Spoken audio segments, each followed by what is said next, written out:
پس تاسو د ټولو ورونو ډېره شکریا د زړه د کومې نه چې تاسو په دومره ګڼ تعداد کې راغلی او خپله هغه مینه م راسره شریک کړه. ما سره الفاظ نشته چې په کومو ټکو کې ستاسو زه شکریا ادا کړم. خو زه به تاسو ته په دې موقع دا دوه درې خبرې وکړم چې دلته کوم زما د علاقې راغلي مشران دي، ځوانان همزوري، انشاءالله دا یقین ساتئ چې ستاسو کوم حق دی د هغې دپاره چې ځینې یحیی له او موږ زه پخپله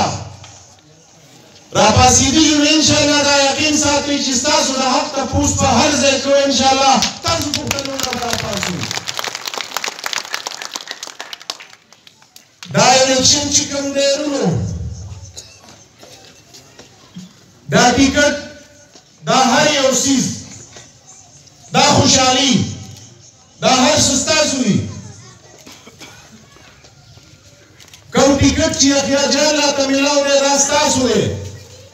که کوم ټیکټ ما ته میلاو دی دا ستاسو دی، که زمونږ په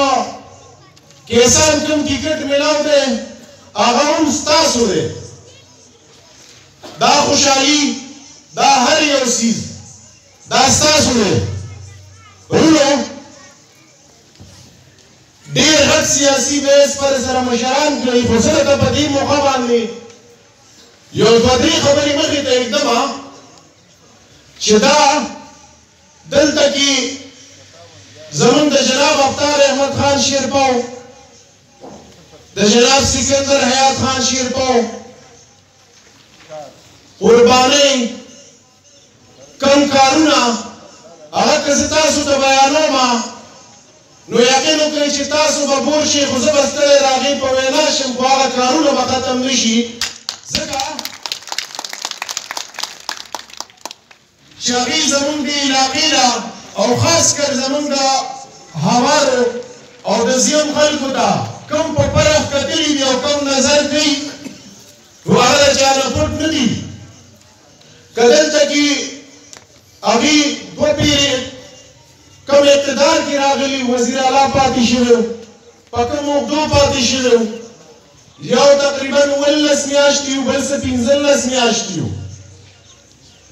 که هغې کې موږ وګورو د خیبر پښتونخوا ګوټ ګوټ ته بجلي هغوی رسولی ده، ګیس هغوی رسولی دی، روډ هغوی کړی دی. د خلکو له چې کوم د تعلیم سیسټم دی هغوی ورکړی دی، چې کوم یو عزت یې ورکړی دی هغه تاسو نه پټ نه دی.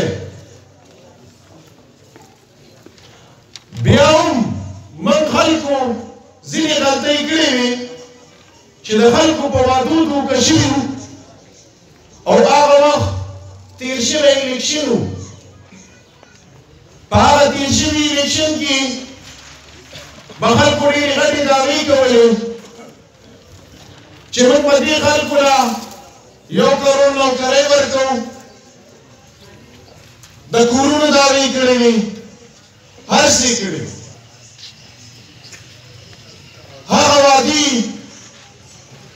هغه هر څه باندې خلکو ووټ ورکړی و. موږ هم ویل چې یاره بس یو خوشحالي او را به شي، موږ ته به د خان نه ښه سړی میلاو شي. خو هغه خبرې هغه کارونو هغې هغه دومره هغه فیصلې بدرنګې وې چې نن کومو خلکو ووټ ورکړی دی لاول هغوی هم پښېمانه دي، ځکه چې موږ ورته کوم عزت ورکړی و زمونږ د دې یونین کونسل د هوارو د زیم خلکو نو هغه عزت د چا نه پټ نه دی. زمونږ دوه MLA او MPA له انور تاج له او زمونږ خالد صاحب له چې کوم عزت موږ ورکړی و هغه پالنه هغوی ونه کړله، هغه شانکار یې ونه کړو. تاسو ته پته ده دا ناس خلک ګواهي چې په هغه فیصلو موږ ټول خلک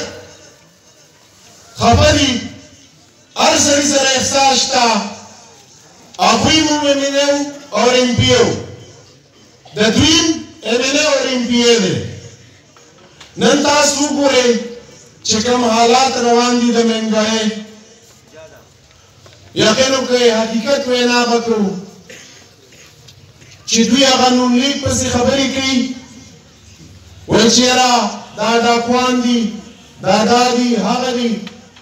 هغه ډاکوان هم د دوی نه خو زمونږ غریبو خلکو چې کوم دی یو دروړه خو به یې کور ته راوړی شوه وړه کوم ځای ته دا کوم ځای نه لاړل غوړي چې کوم دی د هغې په ګورنمنټ کې څه په 160 روپۍ کیلو نن سبا په 300 دي که د چینو حالات وګورئ که د دویانو حالات وګورئ که د ټیکسونو حالات وګورئ که د بیلونو حالات وګورئ